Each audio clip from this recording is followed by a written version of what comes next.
आगे बढ़ेंगे। आज के हमारे जो मुख्य अतिथि हैं डॉक्टर अशोक जी वांगी, उनका अगर मैं परिचय देता बैठूं तो बहुत ही लंबा है और मैं चाहता हूं कि जैसे हमने लोकमित्र जी को सुना है वैसा हमें उनसे भी सुनने का मौका मिले। लेकिन उनके जो महत्वपूर्ण कुछ काम है जो भारत और भारत के बाहर बौद्ध धर्म के प्रचार और प्रसार के लिए बहुत ही महत्वपूर्ण है, उनका मैं कुछ जिक्र करना चाहूँगा कि शायद आप में से कुछ लोग जानते भी होंगे, कुछ लोग जानते भी नहीं होंगे।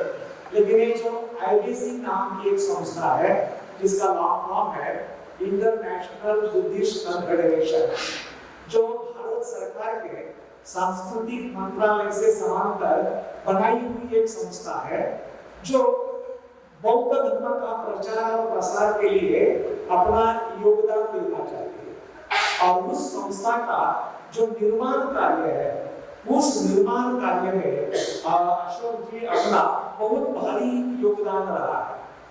उसके लिए उन्होंने बहुत महत्वपूर्ण अपनी भूमिका निभाई है।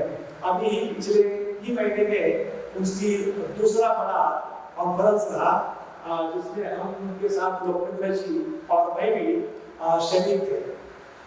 उसी के साथ साथ जैसे देखा जाए तो एक संवाद नाम की एक संस्था है जिसका जो कार्य है एक वैश्विक उपक्रम है कि हम देखते हैं कि बौद्ध धर्म भले ही भारत में निर्माण हुआ, लेकिन आज देखते हैं कि बौद्ध धर्म जो है वो दुनिया में फैला हुआ है और जहाँ जहाँ वो फैला है वहाँ वहाँ वो अपने निजी संस्कृति के साथ मिला हुआ है।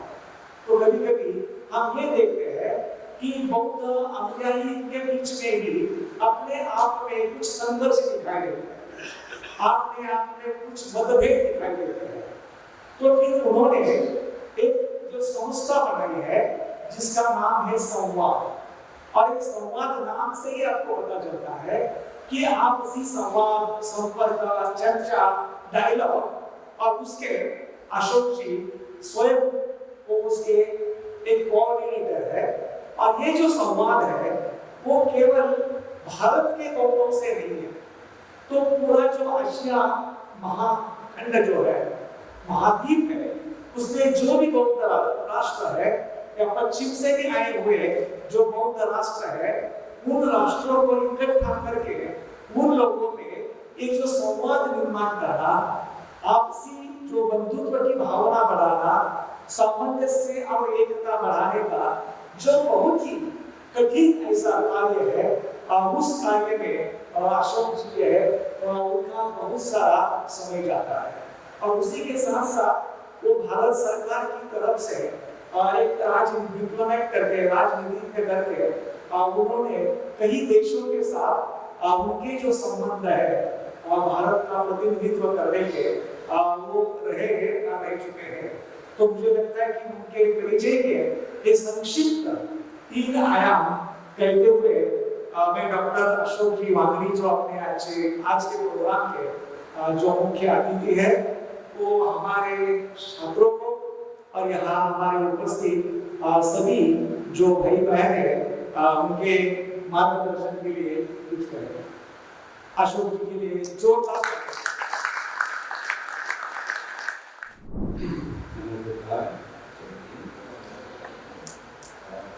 मंच पे आदरणीय आचार्य हमारे प्रिय लोकमित्र जी,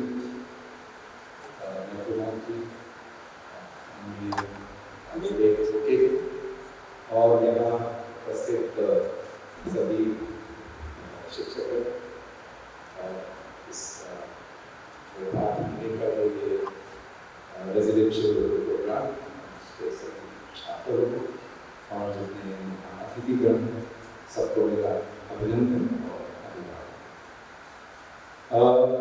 सबसे पहले I would like to apologize to you because I'm a very bad speaker and I usually don't like to be a speaker, or I rather prefer myself as a listener and as a learner. And but उसके साथ साथ मैं I would like to thank you, क्योंकि आपके निमंत्रण की वजह से मुझे यहाँ आने का मौका मिला। ये मेरी वर्षों की जो एक इच्छा थी और जिज्ञासा थी वो आज पूरी हुई, तो उसके लिए मुझे आपका बहुत धन्यवाद।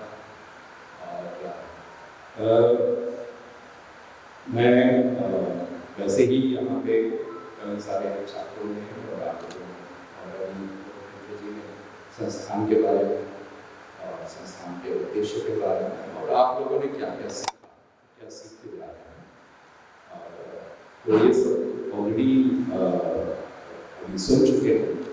तो मैं तो अभी खुद ही बहुत कुछ जान रहा हूँ और कल से लेकर अभी तक और अन्यों के साथ काफ़ी चर्चा हुई, तो जितना मैं सुन रहा हूँ उतना मैं अपने आप को भाग्यशाली समझ रहा हूँ।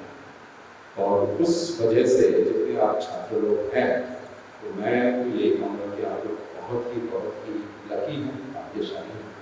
और इतने राज्यों से आप लोग आए, यहाँ 8 महीने रहे, और जैसा कि अभी लोग मुझे ने कहा, आप लोग यहाँ छात्र की तरह आए होंगे, बट आप यहाँ से एम्पावर्ड लाइट बनकर जा रहे हैं। मैं तो यहाँ के लिए बड़ा अच्छे से और छोटे संक्षेप में कहा कि आप लोग सब दीपक हैं। तो मैं यही कहूँगा कि आप लोग जा रहे हैं और ये जो ज्ञान को प्रकाश लेके जा रहे हैं, इसको अपने समाज में, अपने आसपास और अपने जीवन में जो आप इस्लाम में समय रहेंगे, उस वजह से आप और लोगों को इंस्पायर करेंगे। सो और दूसरा, मैं आप लोगों का, खासतौर पर छात्रों का धन्यवाद इसलिए भी करता हूँ क्योंकि आप लोग इतने राज्यों से यहाँ आए और इस इंस्टीट्यूट में आए। यहाँ आपने 8 महीने, ऑब्वियसली आप इस उससे नहीं है कि यहाँ से आपको जाके आपको बहुत अच्छी नौकरी मिलेगी या कोई बहुत आपको फैमिली से फंडिंग मिलेगा या इस तरह से, ये तो आप अपने लिए आए, आप इस ज्ञान की खोज में खुद आए। और आज के समय में 8 महीने निकालना अपने जीवन से ये बहुत ही विशेष है, तो उसके लिए आप लोगों का धन्यवाद। And I feel my self very inspired by. और जहाँ तक जो कुछ बातें मैं जस्ट कहना चाहूँगा संक्षेप में कि हम लोग अभी जितने भी हम अनुयायी जो हम अपने आप को जिस कहते हैं, हम लोग अभी बड़े उस काल से गुजर रहे हैं जो कि बड़ा क्रिटिकल है, लेकिन बुद्ध धर्म के लिए खासतौर पे इंडिया में ये हम एक गोल्डन पीरियड की तरफ बढ़ रहे हैं और उसकी बहुत सारी वजह हैं, मैं उन पर नहीं जाना चाहूँगा, लेकिन बहुत ही उसमें बाकी जो कारण है, सामाजिक कारण वगैरह हो सकते हो, जो स्ट्रगल है वो सब चीज़ें हैं, लेकिन चूँकि मुझे काफ़ी सरकार के साथ और लोगों के साथ में इस पर बहुत एज ए इनसाइडर चर्चाओं पे शामिल होने का मौका मिला। तो अब जैसे भारत सरकार भी बहुत चीज़ों पे उन्होंने बुद्धिज्म को प्राथमिकता दी, और अभी जैसे आपने बजट में सुना कि नॉर्थ ईस्ट में बड़े सर्किट डेवलप करने की बात, उसी तरह से, और ये सिर्फ इंफ्रास्ट्रक्चर या टूरिज्म से रिलेटेड नहीं है। तो जब हमने IBC की स्थापना करी, ऑब्वियसली वो सरकार दूसरी थी और लोगों ने इसके काम 2010 से शुरू किया था, तो तब भी सरकार को अच्छा, और दूसरी पहली बात तो ये भी क्लियर कर दूँ, IBC सरकारी संस्था नहीं है, लेकिन सरकार का उसको समर्थन है। तो इंटरनेशनल टूरिस्ट कॉन्फेडरेशन, और इसमें 39 देश उसके सदस्य हैं, और ये इस समय विश्व की सबसे बड़ी गवर्नेंस संस्था है। तो तब भी भारत सरकार को ये महसूस हुआ कि बुद्धिज्म हमारा सबसे बड़ी धरोहर है, और इस वजह से उन्होंने इसको पूरा सपोर्ट किया। फिर 2014 में जब नई सरकार आया, तो उस समय कई लोगों को लगा था कि भाई अब शायद हमें सरकार से साझा करने मिलेगी, जो आर्थिक सहायता मिलती है वो तो नहीं होता, लेकिन ऐसा नहीं कर सकते। उन्होंने भी इस पे अध्ययन किया और उनको लगा कि नहीं, ये बहुत इम्पोर्टेंट काम है और भारत इसमें लीड ले रहा है, ये कंटिन्यू लेना चाहिए। तो ये कंटिन्यूटी बनी है। और तो ये अब ये सिर्फ एक संस्था की बात नहीं है, ये एक सोच की बात है। और कई सारे देशों में यात्राओं का करने का मौका मिला as a diplomat, as many other reason से। और जैसे मैं आपको कहूँ, मैं जैसे अभी मीनाक्षी ने कहा आप लोग सब, पर मैं और ये भी कहूँगा आप लोग सब, हम जो धर्म के अंदर हैं हम लोग सब एक विशेष भी है। और ये विशेषता जो है हमें, ये ना तो हमारे किसी कुल से आता है, ना हमारे कहीं किसी जाति विशेष से आता है, ना हमारे धनबल से आता है, ना संख्या बल से आता है। हमारी जो विशेषता है उसका मैं आपको थोड़ा सा डिस्क्राइब करना चाहूँगा कि हमने 2024 में हम लोग यहाँ से भगवान बुद्ध के रिलिक्स हम दिल्ली से थाईलैंड लेके गए। तो हमें भी नहीं अंदाजा था कि इसका कैसे होगा। Of course Thailand is a 95% Buddhist country, इतना तो हमें था कि लोग आएंगे, दर्शन करेंगे। हमने अपनी तरफ से थाईलैंड सरकार से मिलकर जो भी व्यवस्था करें, लेकिन हमें खुद अंदाजा नहीं था कि किस तरह से रिसेप्शन इसका होगा। तो ऑफ कोर्स राजा से लेकर आम आदमी तक सभी लोग दर्शन करें, लेकिन जो हमने वो इमोशंस वहाँ एक्सपीरियंस किया वो हमें विशेष बनाता है। तो जब रेलिक्स वहाँ रखे गए दर्शन के लिए, तो लोग ऑफ कोर्स आना शुरू करते। आखिर में 5 मिलियन लोग दर्शन के लिए आए और वो तो हमारा वो था restriction of time and period, तो हम लोग ज़्यादा दिन नहीं कर पाए। लेकिन जो हमने महसूस किया, जो उसकी वजह से जो वहाँ ट्रैफिक जाम लग रहा था वगैरह वगैरह, लोग कोई माइंड नहीं कर रहा था। और ये था कि एक बिल्कुल साधारण से साधारण आदमी, वो उस समय हर भारतीय को वो बिल्कुल उसको, अगर उसको इतना पता लगना चाहिए कि ये इंडिया से आया है, उस जगह से 10 किलोमीटर दूर थी, तो वो बिल्कुल लिटरली उसको नमस्कार करता था। और बहुत लोग तो बिल्कुल उसका हाथ पकड़ के इन चूमते थे और थैंक यू। और ये बिल्कुल आम लोगों के लिए, ये नहीं कि हम लोगों का कर रहे थे। और अपने आप से दुकानदारों ने, शॉपिंग मॉल्स वगैरह ने 50-60% डिस्काउंट देना शुरू कर दिया कि जो भी इंडिया से टूरिस्ट होगा, वो सिर्फ इसलिए कि आप लोग बुद्ध। तो जो हमारी पूरे विश्व में जो हमारी पहचान है वो बुद्ध भूमि की है। और ये बुद्ध भूमि जो है हमें विशेष बनाता है।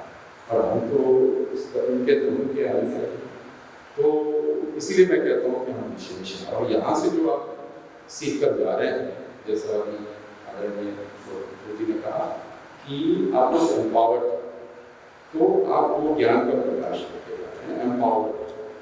और ऐसा आपने तो कहा ही था, educate and organise and educate. तो मैं उसके किसी और डायमेंशंस में नहीं करता। तो एजुकेट वो आप यहाँ से जा ही रहे हैं, ऑर्गेनाइज वो आपको करना है। एंड ऑर्गेनाइज सिंपल ये नहीं कि कोई हम पॉलिटिकल पार्टी बनाएंगे या कोई करेंगे, बट जो समाज में जागरूकता जो आप फैलाएंगे वही ऑर्गेनाइज है।